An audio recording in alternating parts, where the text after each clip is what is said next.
Global statistics show that when disaster strikes, women and children are 14 times more likely than men to die. They are also more likely to face the long-lasting impact of disasters. However, responding to disasters requires huge financial obligations, exposing the government's disaster response systems, which are not geared towards the specific needs of women and children, to criticism. On the night of May 22nd, hundreds of residents of Kasese town were forced to seek shelter when rivers Nyamwamba and Nyamugasana and Mubuku burst their banks and flooded their homes. This was not the first time. The rivers were overflowing, though.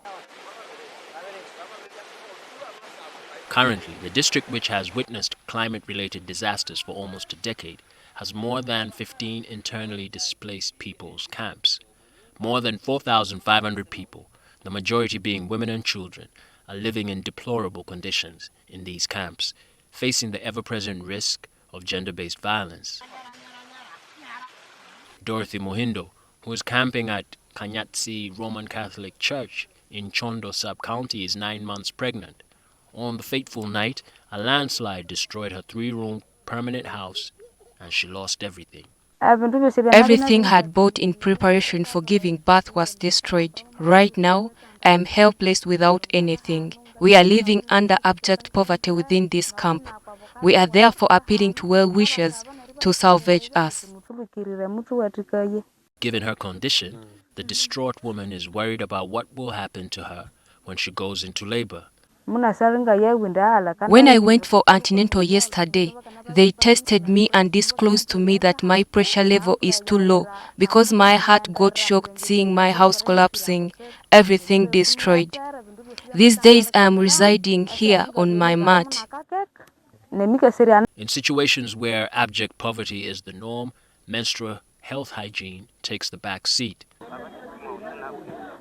Catherine Nakasinde, the chairperson of Western Ugandan Humanitarian Platform, concedes that women are the most affected by the government's late response to the disaster in Kasese. That is why actually in the distribution process we gave out the sanitary towels, because we had to create awareness and make the ladies aware that your bodies are growing, your bodies are changing. Accessing water was also hard, and one of the things we advocated for is to at least provide things that we defined as dignity kits.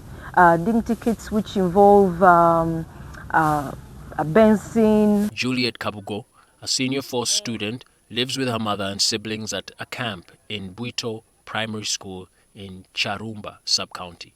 She highlights the delicate task of balancing her current needs and her future aspirations. It is a big challenge because we find that if me as a girl, if I don't have a pad, I can look for the boys, then it will get money for the pads. It is dangerous to me because I can be pregnant, then I lose my future. We have no mattresses, we have no bed sheets, there is no privacy. We are just sleeping in the same room, both boys and girls and mothers and whatever and fathers, all. We are just sharing one room. We are just sleeping when you are putting on clothes. The camp at Bwito Primary School has only a 1-stance pit latrine, which is serving 1,502 people. Esther Itungu, who is camped at Kabingo Anglican Church of Uganda in Charumba sub-county, says her camp has no food or clean water for drinking. If they help us and donate tents, it will be good. We fail to sleep in unroofed makeshifts. Even if it rains, we would be hit. There is nowhere you can meet your pattern, and we fear that our men will be attracted to sexual workers in the nearby towns. Unfortunately, many of these camps are characterized by the lack of privacy.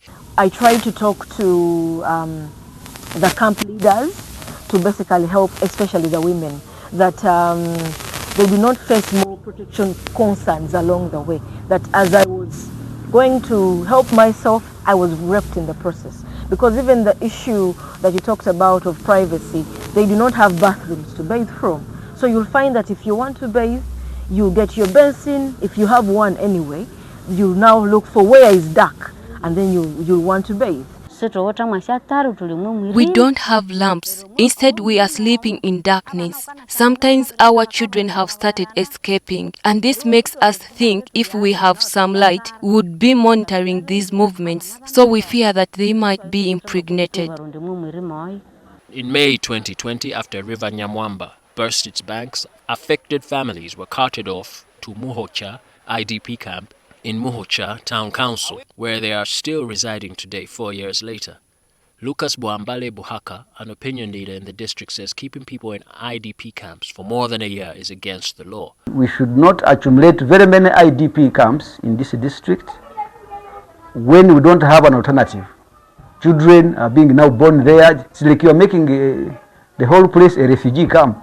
So if you have declared somebody in a camp for over 4 years, it's like you are declaring this person a refugee in his or her own country, which is contravening some of the principles of human rights. Buhaka advises the government to put mitigation measures in place that will in the long run remove the suffering that women and girls go through every time there is a flood in the district. In the Kasese district, each sub-county is always bordered by a river.